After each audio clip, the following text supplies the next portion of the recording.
Advent's almost over. Christmas is almost here. I know everybody's excited. You won't be able to sleep Christmas Eve waiting for all the gifts, right? We've been going through this Advent season this year, and I've been starting it off by a song. Do you remember? Anybody remember the first one? Santa Claus is coming to town was the first Sunday. What about the second Sunday? Blue, blue, blue, blue, blue, blue, blue, blue, blue, Christmas, right? Yeah. So who can forget that? What was last week? This little light of mine. And today I picked a song that I really like for a lot of reasons, and it's it's a Christmas song, and it was written recently as far as Christmas songs go. Let me give you a hint. It was written by Mark Lowry. And it was actually started off as a poem in 1984. And it was 1991 before they put it into song, but it's become very popular. Now, Ronnie, don't answer. Does anybody else know what that song might be? Mary, Did You Know? Mary, Did You Know? That's it. It's a beautiful song, isn't it? Yeah. It's one of my favorites. And it's one of my favorites for a reason. Is because a lot of Christmas songs talk about the season, but Mary, Did You Know talks about the reason for the season, right? It reminds us of the whole story of Christ. And that's why I like it so much, and that's why I picked it. Now, there's a lot of controversy about the questions asked in that song, right?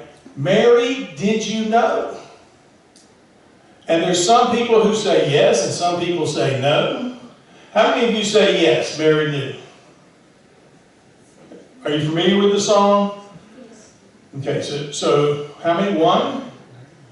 I think she did. 2, 3, 4, 5, 6. Okay. And how many of you think she didn't know? Okay. Now, in my opinion, you're both right. I think some things she knew and some things she didn't know, right? So you can say both and still be right, right? So you're just not picking sides. No, I really believe that it was both. I think she knew because the angel told her what? That you're going to give birth to the Son of God, the Most High, right? And He's going to dwell upon you. And she even told him that he had come to be the Messiah, even though the Messiah may not have been the Messiah they were thinking of. Right? Because remember, the Messiah that Israel was waiting for was one that would restore the kingdom of David, right? When Israel was great, when it was powerful. And a lot of people were waiting for that type of Messiah, but this was even a better Messiah because his kingdom would last for what? Forever. Forever. That's exciting. Now that's a kingdom, right? That's a kingdom that will not fail. It's a kingdom that will not fall. Amen? That's something to get excited about on Christmas morning. The presents you get are going to come and they're going to fade away, but Christ, but God never fades away. All right, what did He tell Mary? He says, don't be afraid, for I'm with you. Right? Amen? Don't be afraid. But as I look at that song and I realize that Mary knew some of that stuff, and some of that stuff she didn't know. She was a teenage girl. And I have to wonder what went through her mind when this angel appeared to her. The angel appears and says, Mary, you found favor with God. Now, if you were married and the angel appeared to you, what would you do? Because you really don't know what an angel looks like, right? Anybody here hang out with angels where you see them? Could you tell me what they look like if you do? No? Okay. So this angel appears, Gabriel appears to Mary and says, you know, you have found favor with God. And what does it tell us Mary did? She kind of like, what does that mean? You know, would you have wondered, what does that mean to find favor with God? And the angel tells her, said, Mary, you know, don't be afraid. Don't be afraid, you found favor with God. And then he tells her what's to come. You know, that you're going to give birth to the Messiah. Now, what do you think went through a teenage girl's head when she was told this? You see, she was still a virgin, right? You know, how's this going to happen? And the angel goes on to explain to her how this is going to happen, how this is going to proceed. But the things that Mary probably had to think about were things like, are they going to stone me for being an unwed mother? How will Joseph react to this news? Will my parents kick me out? Will the people point and whisper?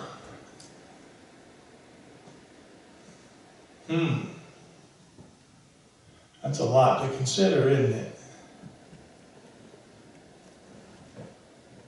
But yet, she did what?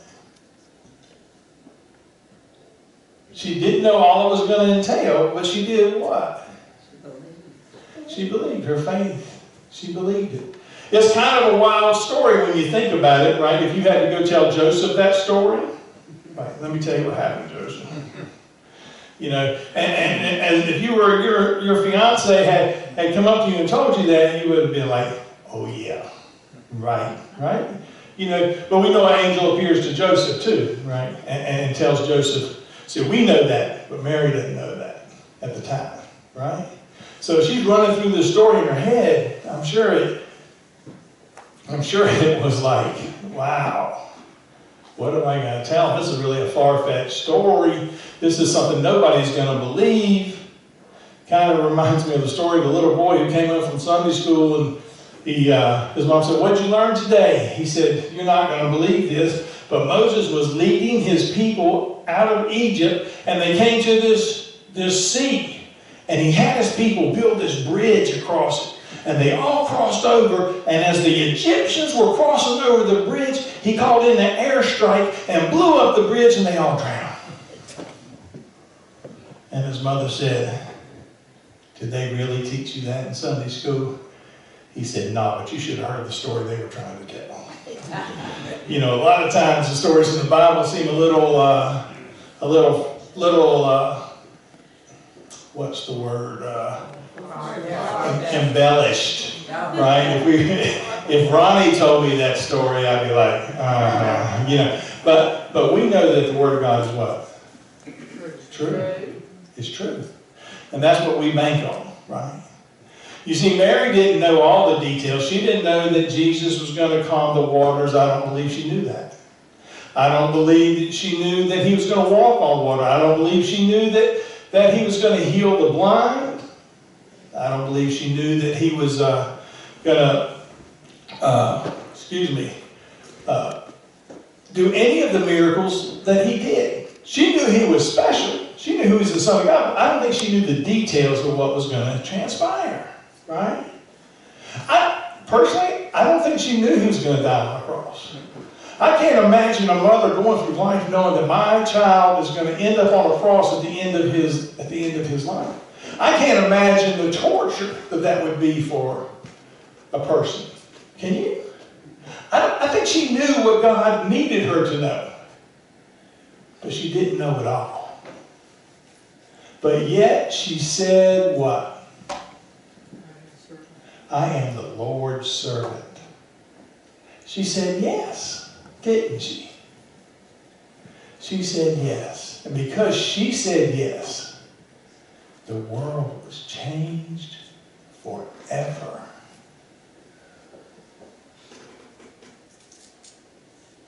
Mary said yes, and the world was changed forever. Did he say, "You know what? I want you to give birth to my child, and you know what? It's going to be super easy, and life's going to be good, and Jesus is always going to behave. He's never going to cry at night." Right? He's not going to be a picky eater. Right? When the lights go out in Galilee, he's going to come. He's going to come right home. He's never going to worry you. Did the angel say any of that stuff? No. So what she had to look forward to was a normal pregnancy during those times, which probably wasn't like it is today. I think that's fair to say. She probably didn't know that Joseph would accept this because the angel had come to Joseph. She probably didn't know that she was going to have to walk 60 miles to Bethlehem in the last trimester of her pregnancy. Right? And when she got there, that Joseph hadn't made reservations at the Hilton, and that she was going to be staying in a stable. And she probably didn't know there would be no bassinet with flowing cloths to put Jesus in, but a manger filled with straw. You see, she didn't know those things. But yet she said, what? I am the servant. And I wonder, as we go through life, how many times God calls on us to do something. This is the most important part. Sermon's almost over. I know you can't believe that, but it is. But sermon's almost, so wake up your neighbor, say this is good stuff, and he said you need to know this. So just like that. And this is what you need to know. Mary said yes, even when she didn't know what the next days or months or years would hold. God called upon her for a task. A great task.